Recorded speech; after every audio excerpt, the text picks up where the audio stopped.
Hello दोस्तों, welcome to crime tracker channel. दोस्तों आज हम बात करेंगे एक ऐसी एक्ट्रेस के बारे में जिसने फिल्मी दुनिया में कुछ खास उपलब्धियां हासिल नहीं की, लेकिन वहीं बाहरी दुनिया में उसकी खूबसूरती के चर्चे काफी मशहूर हुए। और हो भी क्यों ना, उस अभिनेत्री को महज 14 साल में विश्व की 10 सबसे खूबसूरत लड़कियों में गिना जाता था।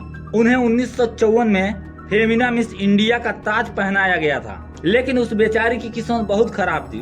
उसके दोनों पतियों ने उसे प्रताड़ित किया और फिर तलाक दे दिया। आखिर क्या है पूरा सच, ये सब कुछ जानेंगे इस वीडियो में। आप इस वीडियो को अंत तक जरूर देखें।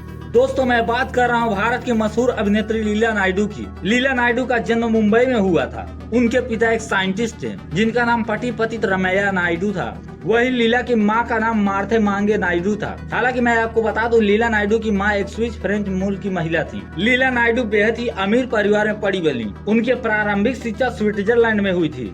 जब लीला छोटी थी तभी से वो जीन रेनॉर से अभिनय की शिक्षा लेने लगी। हालांकि जीन रेनॉर अपने जमाने के जाने माने एक्टर हुआ करते थे।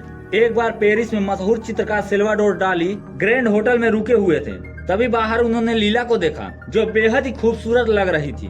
सिल्वाडोर ने अपने आदमियों को भेजकर लीला नायडू को बुलवाया और उनका चित्र बनाने के लिए उनसे अनुमति मांगी। लीला ने हाँ कर दी। दोस्तों यकीन मानिए, लीला बहुत ही खूबसूरत हुआ करती थी। लीला नायडू ने महज 14 साल में ही 1954 में फेमिना मिस इंडिया का ताज अपने नाम कर लिया। उसी साल वोंग पत्रिका में दुनिया की 10 सबसे खूबसूरत महिलाओं की सूची में शामिल हो गई। उसके बाद लीला नायडू ने महज 17 साल की उम्र में ही ओबेरॉय होटल के संस्थापक मोहन सिंह ओबेरॉय के बेटे तिलक राज ओबेरॉय से 1956 में शादी कर ली। तिलक राज ओबेरॉय को उनके घर वाले टिक्की कहकर बुलाते थे। लीला ने 2 जुड़वा बेटियों को जन्म भी दिया। हालांकि कुछ ही सालों में लीला के पति तिलक राज ओबेरॉय से तलाक हो गया।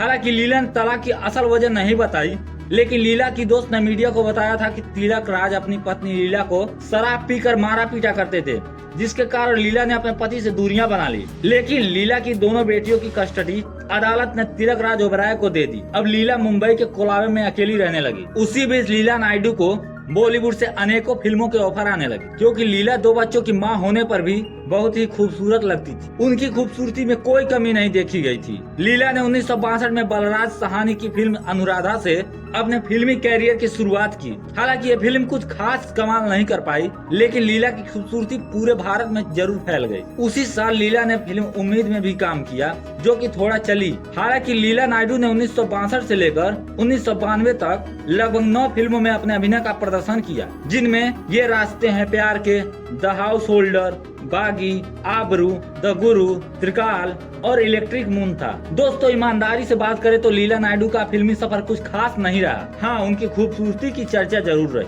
हालांकि लीला नायडू ने टेलीविजन की दुनिया में भी हाथ आजमाया, लेकिन लीला उसमें भी कुछ खास नहीं कर पाई।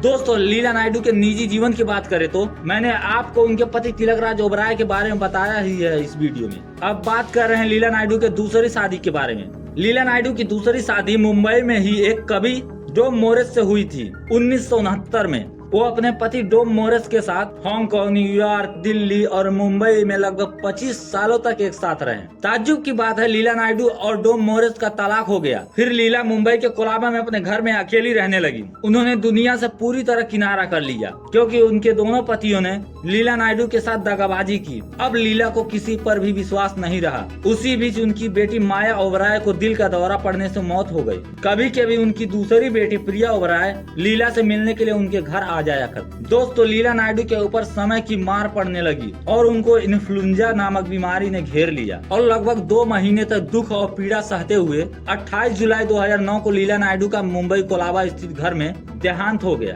दोस्तों यकीनन ये कहानी लोगों के आंखों में आंसू भर देती है। कैसे राजकुमार की जिंदगी काटती एक लड़की अपने अंत समय बिल्कुल अकेली पड़ गई। दोस्तों आपको ये वीडियो कैसा लगा हमें कमेंट के माध्यम से जरूर बताएं और हमारी मेहनत आपको पसंद आई हो तो हमारे चैनल को लाइक करें, सब्सक्राइब करें। जय हिंद, वंदे मातरम।